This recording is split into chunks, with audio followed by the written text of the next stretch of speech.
Hello everybody and welcome to today's podcast, Taking Care of Business. My name is Paul Cheetham-Karcz and today I have with me the former founder of, what do we call it, health restaurant chain? Yeah. Kettlebell Kitchen, and current co-owner and co-founder of, well, you call it a super salon. So Salon. We'll go into more of that in a bit. The brand's called Bombay. That's right. First of all, thanks for coming in. Yep. We're going to have a chat probably for about an hour or so. I think this one could go on for a while because there's lots for us to chat about. We're going to talk about Kettlebell and the early days and the notoriety it got, and then we're going to talk about ultimately where it went wrong. Yep. We're going to talk about how you felt and what that was like being in that kind of, in that dip, should we say, along your journey. And then we're going to talk about how you didn't sort of let that dwell, you didn't let it affect you enough to stagnate in that dip, and how you've bounced back. And actually, you've bounced back just over a year ago, I think, since it all happened. You're in a pretty decent place, I think. Yeah, I'm in a good place. Good. So that's how it's gonna go. So first of all, let's get your background. You're clearly not from around here, so no. So believe it or not, I've lived in Manchester for 14 years now. Right, okay. Still got the accent, going strong. And I'm from a background, grew up in a council home, the whole humble background thing. And my mum and dad got into property, and they smashed it. They hit it at the right time, just at the start of the property boom. Yeah. So I seen like them going from nothing, I guess, to just having this boom. How old are you? Boom in business. How old are you then? Just in me sort of mid-teens. Okay. Seeing how sort of business orientated my mum and dad turned, I guess. And I grew up all around that. We moved house a lot. And I openly admit I was a bad kid. I was a pretty crappy teen, I guess. I just went off the rails. I was hanging around parks. I was drinking at a very young age. I was coming in drunk every blooming, Friday, Saturday night. My mum and dad, I think, knew. Right, yeah. It's just where I grew up, and so I was quite a naughty teenager. I think that's safe to say. And I dropped out of college. Okay. My dad was very, very disappointed and disproud. And there was something in us. I got a part-time job at GNER, which was a ticket, selling train tickets. Okay. Great North Eastern Railway back in the day. And I was top of the sales floor. There was hundreds of staff, and I was top. So I knew I had sales in us. Yeah. So I was crap at everything else, but I found something I was good at. Yeah. And on the side, I had this little business that was buying and selling watches online. Right. And I made quite a lot of money out of that, believe it or not. Yeah. And my mum and dad at the time moved away, and I was kind of forced to get my own house. So I had my first house by the time I was 19. So I realised I had this little money-making, businessy side to us, and I clearly got it off me dad. And was you hard working? What was it that was making you top of sales? Was it a gift of the gab? Was it hard work? What was it? Or did you just love it, or what was it? Yeah, I loved it. Right. Oh, I loved it. I've always been competitive. I've always wanted to be at the top. Yeah. I would do extra hours unpaid just to get me sales up there and be the top of the floor. Yeah. Even if they whacked on a little incentive, the top person on the floor gets a tenner. Yeah. I would make sure I got that tenner. Yeah. I was so money orientated. I wanted a nice little car. I passed my driving test a couple of months after being 17. I was just always wanted to be one step ahead of everyone, By the way, you sound like me so far. I could have said exactly the same, like parallel of how it worked for me. But so we'll come on to Kettlebell in a second. I think you did mainly sales roles up until that, didn't you? I did, yeah. So I just did call centre work without sort of boring you with all the details. Yeah. Call centre work, worked my way up. I went to team leader, call centre manager, head of sales, obviously moved to Manchester quite early. And I got in with debt management and IVAs, funnily enough. So this is weird because that's what I did as well. No as my way! First job Is that what debt you did? management. Yeah. I didn't know that. I worked for Baines and Ernst. Yes, of course. Where was you? I used to run their call centre in South Africa for them. Really? Aye. Small world. I know, isn't it? I know, I didn't know that. There you go. Yeah. So where was I? Yes, you're doing before Kettle Bell. You was in sales roles. Yes, so sales management roles, I guess. Yeah. I started a call center from scratch and built that up to 50 odd heads and started PPI. I just did all sorts. Yeah. I ran a call center with hundreds of staff in South Africa. I've just been around the mill with call centers and sales and debt management and IBAs and all sorts. And then I opened my own call center, which I had for a few years. And then at that time, I got into CrossFit. I discovered that there was this cool thing all my mates were getting into. Yeah. And all my mates were losing weight and getting fit, and it was kind of like how long ago was this now? 10 years or was? Oh God, no! This is like 4 or 5 years. Oh really? Aye. Yeah. So I got into CrossFit. I lost something like 10% body fat. I was a bit like a skinny fat. You know when you look at someone and you go, oh no, you don't need to lose any weight, but underneath it, I was a bit misshapen. Okay. There was 10% of body fat to lose, put it that way, right? So I just felt like a new woman. And I'd shoot off from the call center and I'd go to CrossFit every night. I was obsessed. But I was struggling to eat. I'd drive home and I'm passing McDonald's and KFC and I'm thinking, why isn't there somewhere where you can just go and get healthy fast food? It doesn't make sense. Like, I'm going to have to go to Asda or Tesco. I'm going to have to buy in some eggs and chicken and whatever, and I'm going to have to make something clean that isn't naughty and full of chemicals and rubbish. And I just knew there needed to be a different solution, and that was my idea. So I just, I came up with Kettlebell Kitchen. Right. You came up with a brand. Mm-hmm. You've not been a restaurateur before. Never served anyone behind a bar, ever. So how do you go from that concept idea, and it's still not been really done, still when I'm driving up and down the motorways, you're in service stations and it's either a sandwich or there's very little options nowadays, even 5 years on. There's been all these Costa drive-thrus and Starbucks drive-thrus. All these drive-thrus have gone. I remember talking to you not quite far back as then, but how you wanted to be the place at the side of the road, and all these things are opening, but not a health food chain. It's weird, isn't it? Yeah, weird. It is strange. It's because it's quite a niche market, and what I think now, and companies are struggling with, healthy brands are opening and closing all the time. Yeah. That it's really hard to find something that works. Yeah. The food's got to be cooked from scratch, unless you've got a big central production unit that can get food out quickly. Yeah. You can't put preservatives and rubbish in it. Yeah. So then it's not healthy. So it's very logistically difficult to do this properly. Yeah. And then trying to distribute that out. And, there's just a certain market of people that will go for absolute health, clean food. You've got places like M&S now. When we opened Kettlebell, that they weren't doing protein pots and vegan this and vegan that. You can go in M&S and get all your bits now. It's easy peasy, really. But it wasn't when we first started Kettlebell. So we hit the nail on the head at the right time. So you come up with a brand, you then find a premises. Yep. You end up in Great Ancoats Street in Manchester. Yeah. Where there's a lot of building, for people who don't know, there is a load of, young professionals live around there, is it? Oh, yeah. It's mainly the demographic, I guess.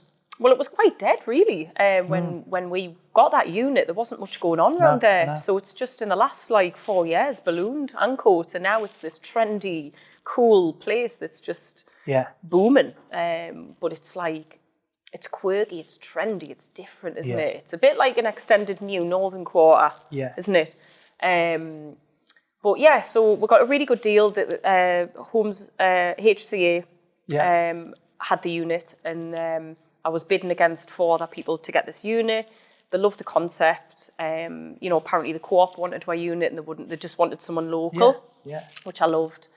Someone a bit raw, someone a new start, helping new businesses and stuff. So very thankful to them for giving us that chance at the time, and give away a year's free rent. So couldn't have been much better. And off we went. Aye. Near a gym. Yeah. Is it a Pure Gym or? Pure Gym, probably about 200 metres away, and it's a really busy Pure Gym. I think they've got 8,000-9,000 members, something like that. So I knew that was, the rent was good because we were the first around that area, us and General Store, and we just absolutely nailed it. Nailed the location. Yeah. I funded it with some savings. I shoved it together. I had no designs, no drawings. My cousin Daryl Jones, he came from Newcastle. and it was his first fit out. Yeah. He does joinery and bits and bats. Yeah. And we worked together on shoving this thing together, on like 40 odd grand. Yeah. How did you put together the menu? How was that? Was you a good cook for a start, or how did that work? I had a good head chef. Okay. And we both sort of worked together and created this menu. We took inspiration from menus all over the place. We knew of Wahoo, we knew of Bosu, we knew of different places around Manchester. And I just wanted to do it bigger, better, but more gym orientated. That's why we had the Kettlebell Kitchen in the name. So you, at a glance you would know what it was. And you open your doors. Yep. And it must have gone like exactly how you would have dreamt it, I guess. Better. Yeah. We had queues out the door. Yeah. It was crazy. We couldn't keep up. But we soon realised that we did loads of things wrong. Like we laid out the unit wrong, that we didn't put sinks in the front of house, and we're running in and out of the kitchen, bumping into people trying to clean the shake jugs, and it was just chaos, man. We didn't plan it right. Yeah. If only we'd spent 500 quid at the start and got somebody to plan the place properly, we wouldn't have had to spend thousands on fixing it. We just had OSB wooden tops on our bar, and we soon realised that we needed metal or corian or whatever it was. We made some cracking mistakes. So we didn't even have enough money to put a floor down.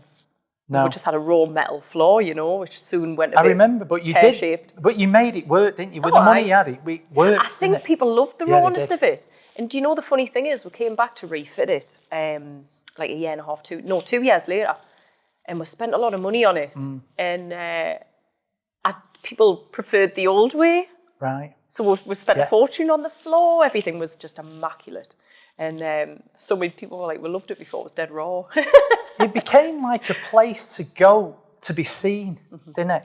Yeah, we almost created this place where, like a meeting hub for everyone that was into gym and fitness. I mean, it was like Gymshark Central.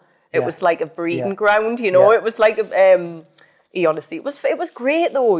Mates would meet up from that CrossFit gym and meet that CrossFit gym, and you know what I mean. It just became the social hub of everyone gym. But what was lovely to see was just business people would come in that wanted to, or people that weren't even into health and fitness would come in and grab something nice. It almost became like a stamp of authority that you're healthy or you're into health, or there was just a real difference around that brand, wasn't there?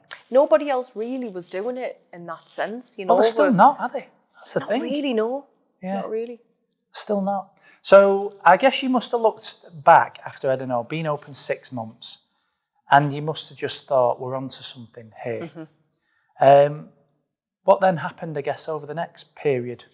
We had a great first year. We turned over, I think it was 1.5 million quid, 200 grand profit.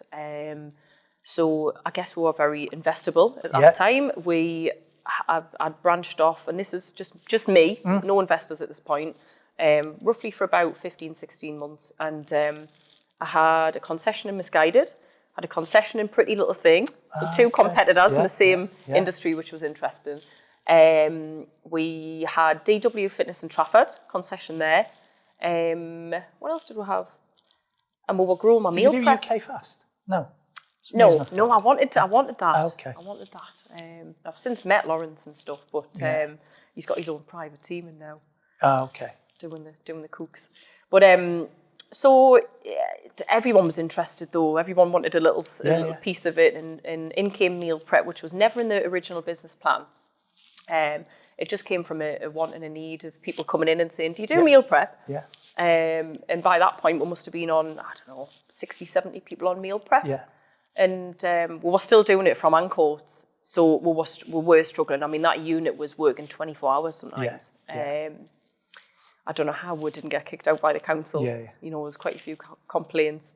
And the need came. We needed to do something. We couldn't kind of keep up with demand. We'd done Body Power, we're doing all these events and catering things, and every day there was some sort of massive catering event going on, whilst the kitchen was still trying to plough out 300 meals as well. So then you looked for investment, or you got offered investment? How did that work? I wasn't really looking for it. I got an offer of a local businessman.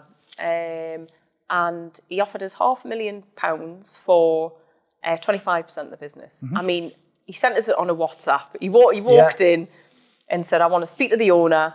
It was very blasé, you know, and I said, all right, you know, I'll think about it. And I thought, I'll go off and I'll check him and look at his credentials and things. And I went to one of my friends for advice. And he's called Jamie. And I used to, you know, I mean, I knew him like, I don't know, 6-7 years prior. I used to run one of his call centres in South Africa. That's how I knew him. And trusted him, you know, built up a nice friendship with him actually over the years. We used to go for drinks now and again and all that sort of stuff. And he was kind of like a bit of a mentor for us. He was, you know, I'd ask him advice, business related. Anyway, he turns around and he goes away and he comes back and he says, look, you told me this was about this idea and I laughed it off a couple of years ago and I can't believe what you've done. I'm so proud of what you've done. I want to invest.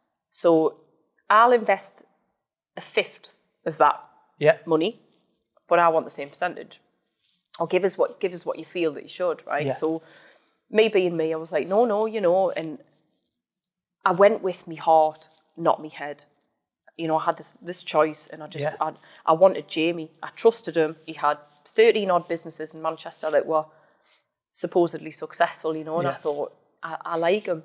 I need someone I can trust. I don't want a local businessman that I don't know anything about. As lovely as he was, I needed someone that was going to really get stuck in and really grow this with us properly. It's lonely, you know, it's lonely sometimes. Being the only person, not having someone to ring and go, oh my God, what do you think about this? Like, should we do this event? Should we do that? How should I, you know what I mean? So off we went. So in came Jamie. That was my first investor. Yeah. And at that point, your plan was to open a centralised kitchen because we met about the same time. Actually, we got introduced from an investment house that said, we love this brand. I think the minimum check size they wrote at that point was about 5 million. And there was like, if we get you in, you can look after them, and then at some point we can put our 5 million quid in. That was how it was. So we met about then, and you was rolling out a centralised kitchen. I think was your first thing. Yeah, well, we're trying to, certainly trying to, but it didn't quite go that way. So we're trying to do the centralised kitchen. We needed space for meal prep. You know, it was becoming, it was getting difficult to do meal prep in Ancoats. So we were looking around for another unit, but at this point we actually had First Street was our second unit. So that was first. That was before the centralised unit. So that was unit number 2. And we were blown away by, you know, the saleswoman at First Street. She was like, you know, Greg's what after this unit. It's a brilliant unit. You know, this is the up and coming spinning fields. And if I could have just not have gone for that, you know, looking back, but you never know. No. And off what I hear now, everyone seems to struggle with our second unit. Sometimes you get the first one bang on, and you screw up on the second one. And unfortunately, we did bloody screw up. We spent a fortune on it. We was just chatting earlier, just before we came on, about how I had a guy in London who'd built an amazing concept, then rolled his second concept out, and his first store, like yours, went through the roof. And he brought in investors, really high-level investors.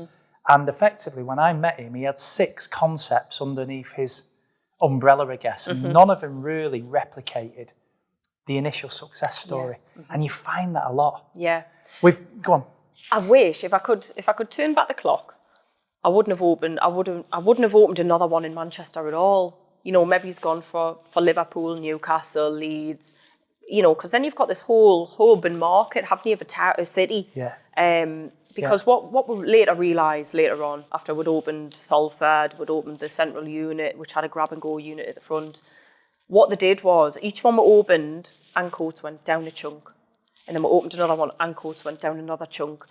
So you had a pool of fitness-related people that love Kettlebell. We were just cannibalising. Do you know what I mean? We're just stealing from our pool. And our main profit earner, which was Ancoats, the beefy one, just kept dropping and dropping and dropping because people would go to the Salford one or it's local to them. Do you know what I mean? People were travelling far to come to Kettlebell. But look, you live and learn. How many did you open in the end? We opened, obviously, Ancoats, then it was First Street, then it was HQ. which was head office, meal prep production, and a grab and go. Yeah. So we did hot food from there. Then we did Salford, and then Newcastle was our first franchise unit. You had a pop-up in Spitalfields, I think. Yes, as well. God, do you know what? I keep forgetting about that. I thought that one really would have worked. There's a gym there. Not many people live there though. Yeah, do you know what? It did work. It was a pop-up. Quite at nights and weekends, isn't it? Whereas I guess your first concept. So in Spitalfields, you've absolutely got to nail the lunch. And if you screw up the lunch, you've screwed up your whole day. Yeah. Your breakfast's a bit low and you've got nothing on an evening. It's dire. You know, and weekends are just, you might as well close. Yeah. I think a lot of businesses struggle, unfortunately. Well, Wahoo's closed, hasn't it? You could tell they were struggling. The rents are very, very high. The unit that we went into was from a £1 million menu. Oh, okay. So it was already fitted out with a kitchen and stuff. Right. But the layout it didn't work for our concept. So we knew that it was always meant to be a pop-up. It was never a store that were fitted out and didn't work. It was, you know, Allied London approached us and said, would you like to pop up? Yeah, we think you do very well. So we had not a great deal to lose, really. Might have cost for, I don't know, £10,000 to set it up and get my fridges in and bits and bobs and signage and that, and some booth seats. So I think we had it for about 4 or 5 months. And it came to the clinch point, do we want to take this on? And it was earning half of what Ann Coates was earning, you know. So, really? we had to sit down and evaluate it and think, okay, it is making a tiny bit of profit, but we'd have to spend 100 grand just to get this to where it needs to be. The unit, is it worth it? Yeah. So all this is going on probably over what, an 18-month period? When did you start to see signs that, you know, I guess this upward trajectory you'd enjoyed immediately? When did you start to... Started getting a bit hairy. Okay, so meal prep over 2 and a bit years was just, you know, flourishing. We just nailed it, man. I would say we were one of the biggest in the UK. The absolute sort of first downfall was Soulmate Food purchase. Yeah. So Jamie approached us about this company in liquidation, Soulmate Food. I knew of it from years ago. I used to have a juice cleanse. Brand, wasn't it? I used to have a juice cleanse about 10 years ago. And so I loved the brand. I loved everything they were putting out there. I loved it. Dead pretty, you know, polished. And so I thought, you know, God, they must have a lovely head office. They must have brilliant staff. Wow, you know, really, I can't believe it. And this is going to be a huge thing for us. Let's get it. Yeah. So me and Jamie both agreed. Let's get it. And little did we know that in the long run, this would end up costing us or losing us 150, 200 grand easy. Right. Jamie was adamant that he would control the whole acquisition of it and the integration in the business. I was too busy, you know, running Kettle Bell. Yeah. And, you know, my head was dropping off on a day-to-day basis at this point anyway. At the time, we had Body Power. Yeah. I was fitting out Salford's unit. Yeah. Project managing that myself. We didn't have a fit-out company. It was all me. Whilst trying to run all the staff, whilst trying to grow a management team. So I was chaos. I was like a whirlwind of chaos all the time. And so that was a favour for me. I was like, yeah, good, you just deal with it all. And unfortunately, we ended up with 25. I don't know why it was done this way, but we ended up with 25 staff that were based in Rossendale that we didn't need. Right. They were all paid over, so we ended up with a lot of staff with long notice periods to pay. We ended up with a third production unit. So at this point, we couldn't afford to fit out a headquarter unit. Okay. We were renting a food production unit in Didsbury. And then we had another unit, which was Soulmate Foods. Yeah. So then that's double. All our bills doubled overnight. Yeah. You know, all these people had been with Soulmate a lot of years, and they were on high salaries. And that was a really painful time. Straight away, just overnight, boom, all these costs. And it wasn't planned It just wasn't planned properly. Yeah. We should have sat back, looked through all the financials. And the reality was, we were told it had 300 and odd people on meal prep. So we just seen, brilliant, we're going to grow our meal prep backbook by 300 people. And the reality was totally different. By the time we'd got these people, the company had been in liquidation a few weeks. Yeah. a lot of them had dropped off. Payments had been taken in advance and these people didn't get their food. Yeah. Production had stopped. Phone lines were down. Internet was down. So we ended up gaining 50 odd people by the time everyone was scraped off that hated the company. Yeah. And at this point, they had nowhere to vent on the phone because the phone lines were down. So they'd all hit online on review pages and things. Yeah. Trustpilot and that, you know, it was just, it was pain. Right. And out of the 50 people we ended up with, they were all most of them were on promotional plans of like 70 quid a week. Right. There was no money in it. Right. So at this point, you bring in an investor around this time as well. You go for your next batch of investment. So, yeah, it was kind of a little bit later. So that's when we started really struggling. Yeah. So, you know, we were doing too much in one go. That's definitely, you know, it's got to be admitted. We were growing too quick and everybody was bloody saying was you just getting a bit carried away as well? There's an element of you just... It was, I guess me and Jamie were like, you know, it's a race. We've got to be at the top. Yeah. You know, everyone's coming in here. There is that, isn't there? There is that you was the new pressure of... and you'd got the brand. And it was a bit like, actually, weirdly, not lots of people have replicated, but if you would have looked at the time, you would have thought this is a land grab. We need to get as much traction as we can now because everybody's seen the success. And everyone's trying to mirror it. And it was happening a lot. Yeah. So there came a month and it was probably a few months later and we were struggling to pay wages that month. And it was the first time. I mean, we'd had a few hairy months before that, you know, where you're just scraping by. I think a lot of companies feel that from time to time. Yep. And... more than what people think. Oh, God, yeah. I think people just think, you know, the MEN had put out an article when it was something like, Carley sat on this 20 million fortune. Well, bloody hell, I wish there was 20 million quid in the bank. Everyone just seems to think they sat on a massive gold mine. Yeah. But the reality's different. So, Jamie came in with a plan. My plan was let's crowd cube, fund. Okay. Jamie dismissed it. He didn't want to do that, and he said, "Look, I've got a friend that wants to come in, multi-millionaire. He's investing in a lot of businesses at the minute. He's made all his money out of PPI, and I actually knew who he was. And so we were kind of at a position where we're not going to pay wages. He needs to come in. Yeah. So Jamie said, I've gone through all the business models with him. Dead happy with the models, the financial models. You can see the prospect and where we're going in the business. He knows that we're a bit hairy at the minute, but he can see the future. He was going to apparently invest in soul-made food just before that went kaput. Yeah.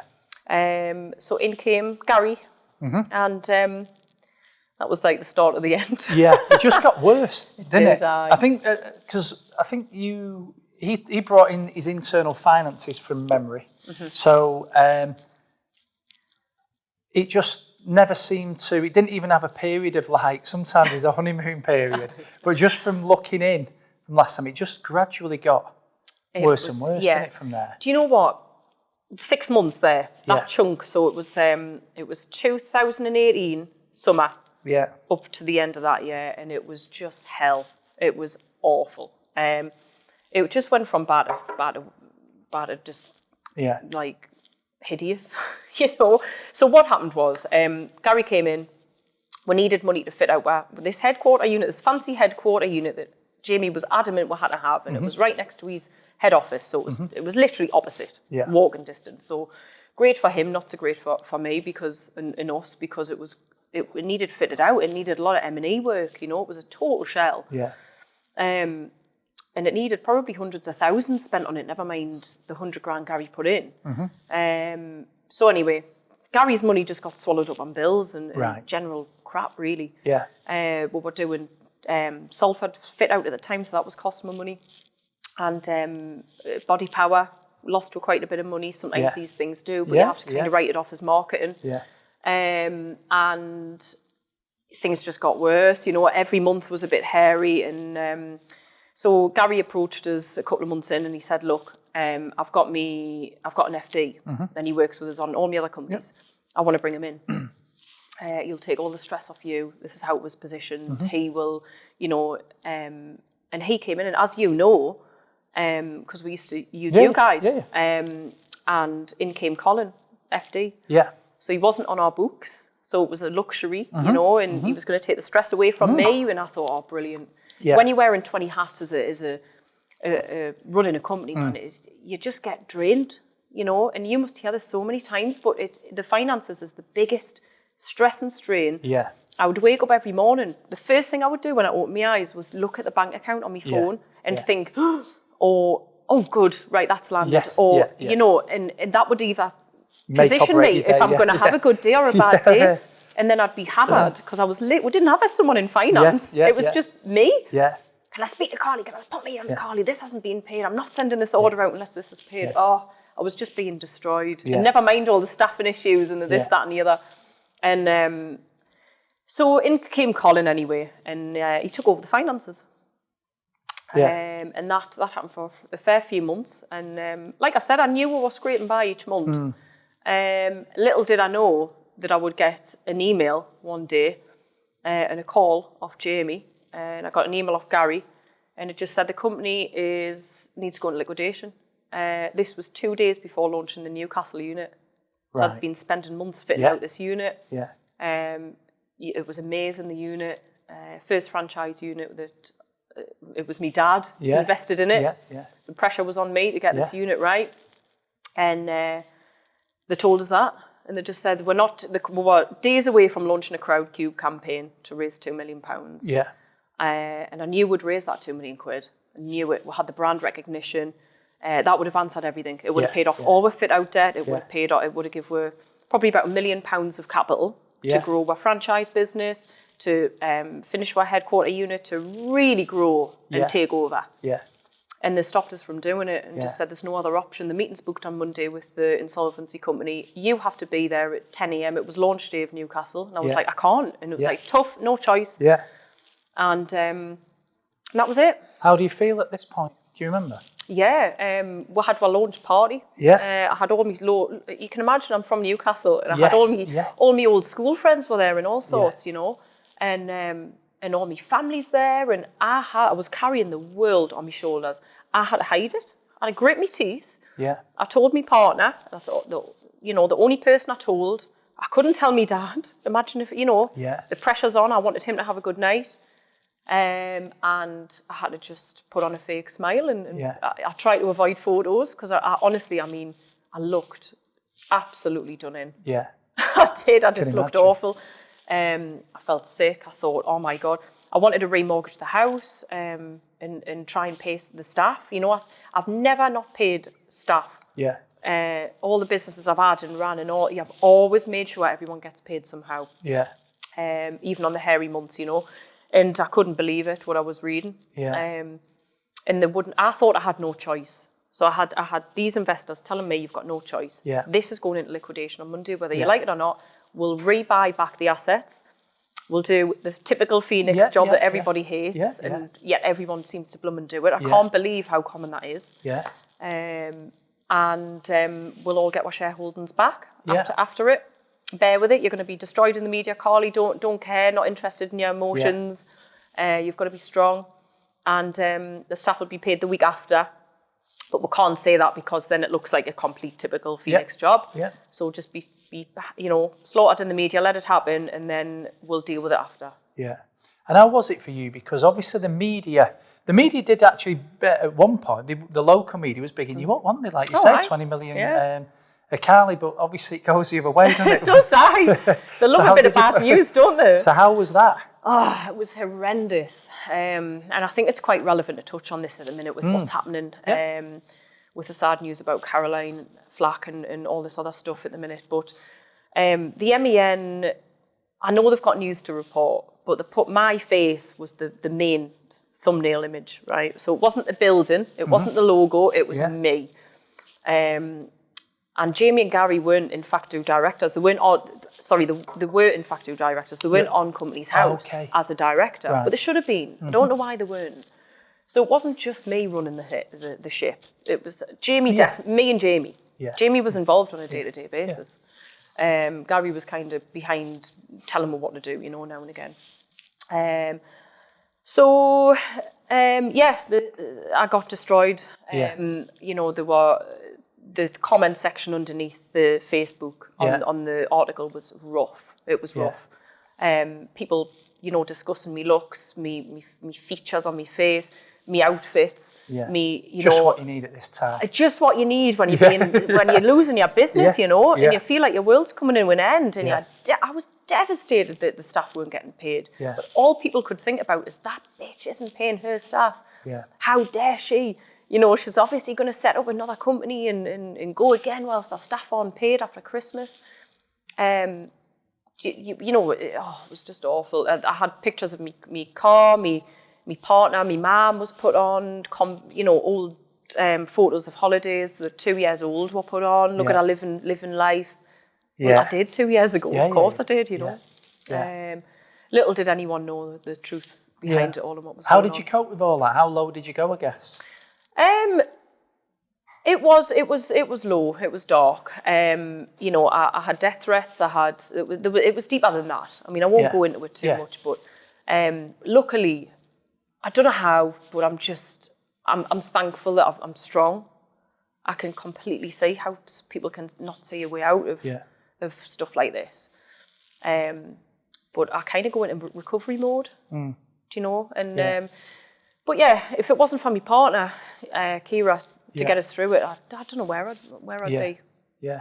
Looking back, and we'll talk about what you've done since then, how it panned out and how. But just looking back, what would you think were the one or two things that where it went wrong that you regret? Of the whole of Kettlebell, you mean? In a way, if I could go back and change things, I think I would have stayed at one unit in Ancoats. I maybe would have branched out to different cities, or I would have franchised after that first unit. So I had a very successful, brilliant unit. So if you could just replicate that model, but without your money, and it's somebody else's funding it, but they're also living and breathing it. So like, you know, go out there to find franchisee owners that are going to it's their one baby, you know, they're going to love it and replicate it and stuff, not sort of investment houses or anything like that. So I kind of wish I did that, but if I really could change one thing, it was bringing in investors. You didn't really need them, I guess, at the time. I could have. I mean, you know this. You know, it was quite investable. I had offers on the table. And I wish I just took something else. You know.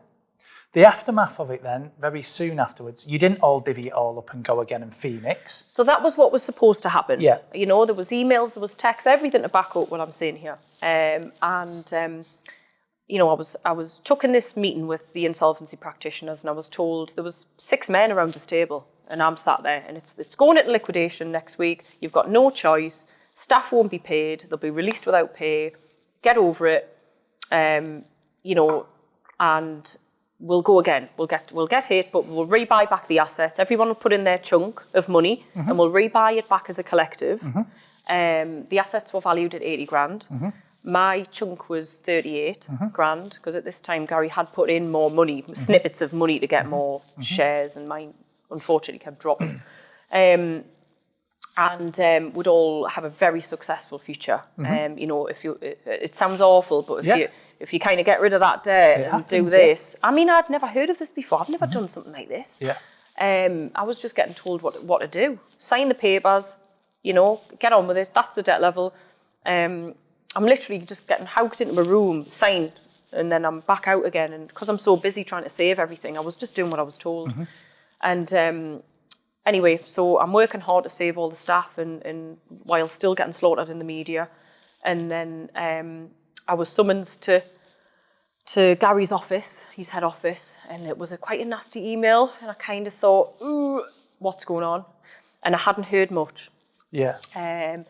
And they'd played a little game with us in between for this 2 weeks. And I can see it now, but I couldn't at the time. But Gary approached us and he said, look, keep your 38 grand. I'll put in the 80 grand. I'll buy back all the assets and the IP. Let us do it. Trust me. I've got you back on this. I'll buy it back. And then all I want off you is an extra 5% of your shares. And I thought, yeah, great. He was like, you can put it in your salon that you wanted to do for all this time, you know. And of course I thought, oh, brilliant. Yes, I'll have another safety line. I'll have another business. Let's do it. Yeah, okay, good. Can I have paperwork? No time. You're just going to have to trust us.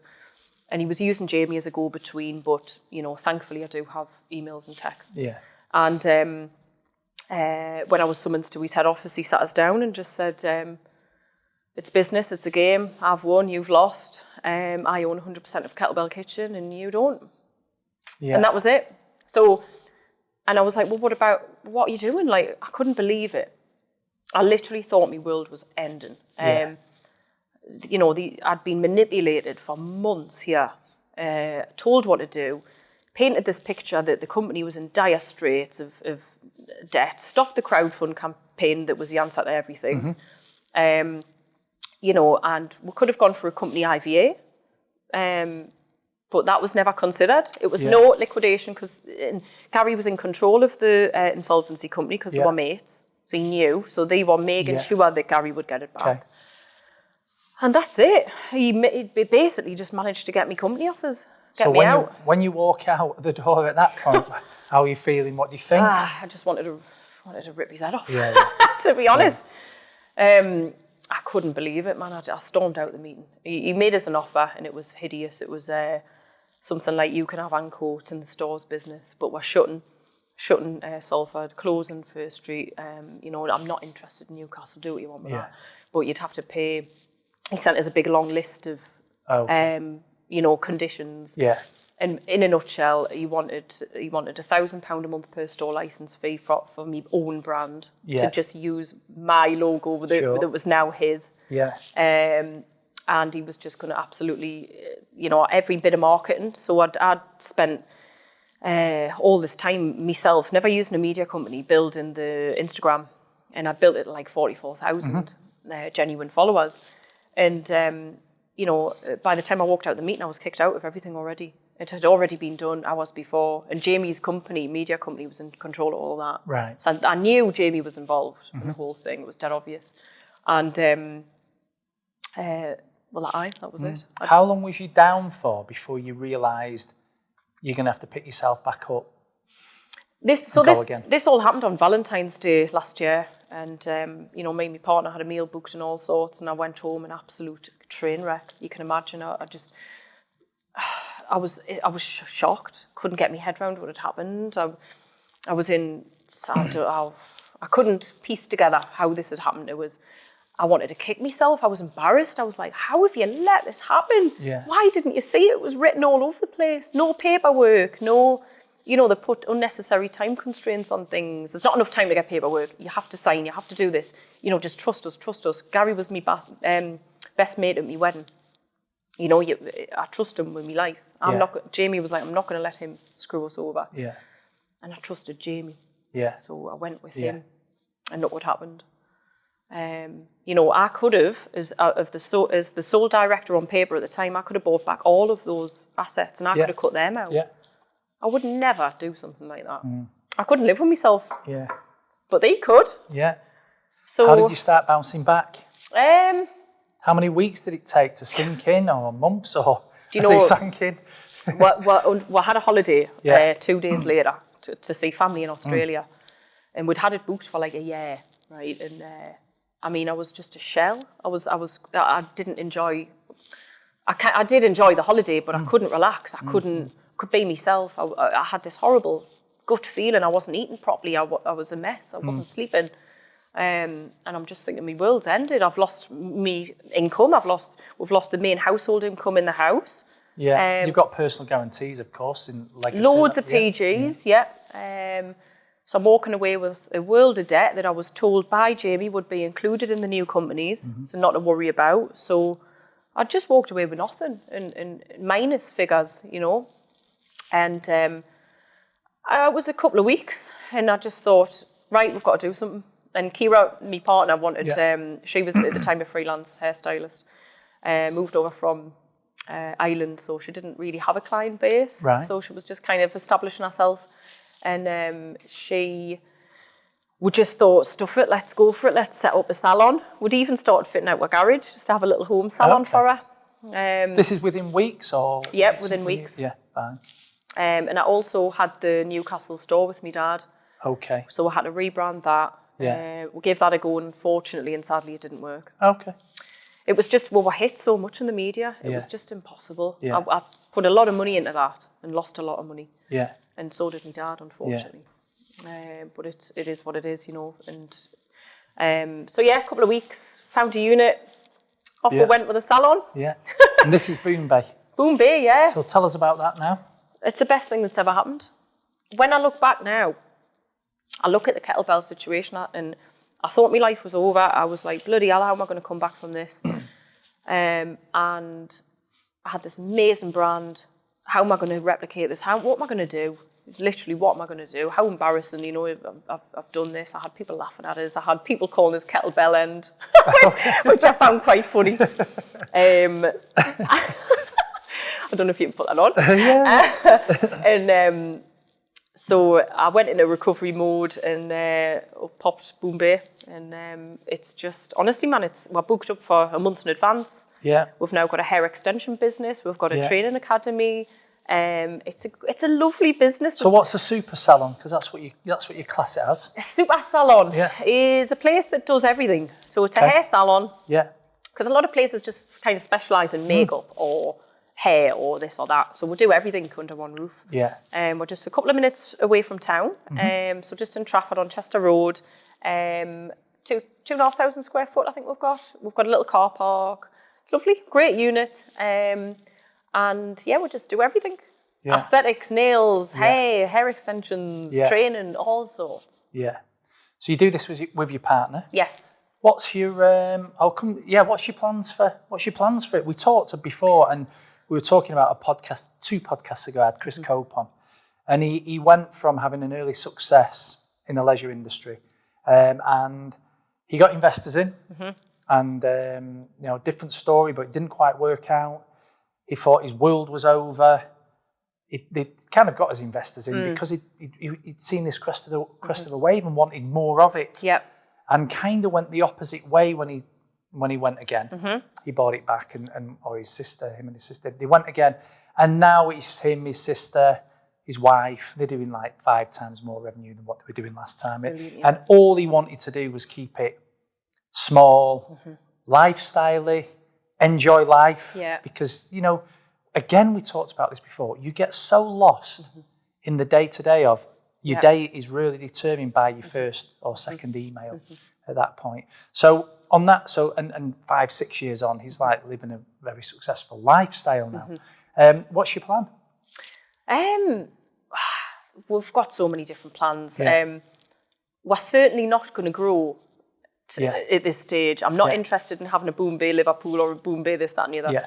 So what we're going to do is, the hair extension business is the one that I really want to grow. Yeah. So we've got it's called Kettlebell Hair Extensions, and that one of the healthiest, or if not the healthiest, hair extensions on the market. So we'd use no glue, no weaves, no bonding, no metal, no plastic, no heat, no machines, no chemicals to install. I've got them in now. Yeah. Can you tell? I wouldn't know. Just really good extensions, basically. We've set up our supply chain. We've done all our fancy packaging and our branding. And the next step is to train Kettlebells. So we've got our first training academy planned for next month. And we're going to train people, but then they need to buy the hair from us. Yeah. And then obviously we'll make margins on the hair. Yeah. So that's the future for that bit. Yeah. Training Academy is going to have all sorts of different training bits and bobs in it. And whilst growing Boom Bay, I suppose, and getting that ram-packed, more stylists. What are the kind of positives out of Kettlebell that year? Is there anything you're taking from what you did originally that you're rolling out now? Kettlebell, I can look back now, and although I couldn't see it at the time, it was an expensive lesson. The positives that I'll take out of it are don't have too many moving parts. Yeah. So I've gone from having 100 odd staff to being stressed up in my eyeballs, waking up to 10 different issues before I've even blooming got out of bed. Yeah. Right now, I've got 4 staff, and a lot of the girls are self-employed. Yeah. So it's a nice model. Sure. They pay us sort of rentals and stuff like that. Yeah. And honestly, it's a nice place. There's no problems. We've got 5-star reviews everywhere. Yeah. And we're just growing this cool little place, and I'm happier than ever. Yeah. It's mad. I think you were saying before, turnover's as low, one of the lowest you've had, but the profits there, you know, it's I mean, when I had Kettlebell, I paid myself half of what I should have been getting paid, of what the average CEO gets. I never paid myself a tangible dividend, you know. Yeah. And now we can afford to live life a bit better, you know, and do that. People don't see that of Kettlebell. They just see this, they think you're taking God knows how much out of it. And that wasn't the case at all. Yeah. We're coming towards the end now. First, in your personal life and in business, what does success look like for you now as opposed to what it did look like? I think, first of all, there's a couple of things that most people go through, and that is if they hit on something, I don't know if it can just generate like an excitable and you just get lost and all of a sudden success just has to be number of staff, turnover, number of sites, huge, you know, brand or whatever it is. And that's often to the detriment of personal, you know, your personal life. How have you kind of, and second of all is everybody has to fail at something to learn a lesson. And I don't know why in this country, but it's really sort of frowned upon to have things not go according to plan, which is weird because everybody who's gone on to be successful, and I mean life successful, has had learning experiences. Not even failures, have they really? Learning experiences. What success, last question really, what does success look like to you now in the future as opposed to what it maybe used to look like? I can honestly say I'm a totally different person to what I was in those last 6 months of Kettlebell. I was a shell of myself. You know, I stopped going to CrossFit, which I loved, and that's the whole reason Kettlebell started. I stopped looking after myself. If you look back on some of the stuff, I looked rough, you know. Now, I'm enjoying life. We're going on nice holidays. We're making sure that we're, you know, success to me now is happiness. And I'm very content. But, you know, if someone had said that I'd be in this position a couple of years ago, I'd laugh it off and be like, no, I thought that success meant work. Emails until 1 a.m. If you're not doing that, you're not going to be successful. You know what I mean? That was the kind of mentality. And I think things have really changed, even not just for me personally, but I think the whole mentality is changing now. That you cannot do that. Balance is the key to success. You know, you can't eat healthy all the time. You have to have your Domino's on a Saturday night or whatever. You can't train all the time. You can't work all the time. You've got to enjoy your family. You know, you've got to do all these different things and enjoy life. Are you surprised, you know, we're talking, you know, just over a year ago. If we'd have took you back a year ago, I'm guessing you are surprised, but how surprised are you that you've been able to kind of find that balance, I guess? Oh God, yeah. I mean, I thought my world was ending a year ago. It was only just beginning. Yes, it was a very expensive lesson, but I've learned from it, you know, and if I look back in a year, I just couldn't see myself in this position. You know, we're living a lovely life. I'm content. I'm waking up. There's not one bit of anxiety in us. You know, there's no worries or qualms. I'm happy as Larry. And in a way, I feel like thanking Gary and Jamie. Thanks for ripping me business offers. Enjoy it is what it is now. Brilliant. Well, listen, thank you for coming in today. Thanks for having us, Paul. No worries. I really appreciate that. Thanks, mate. That's the end of today's podcast. Thanks for listening, and I'll see you next week.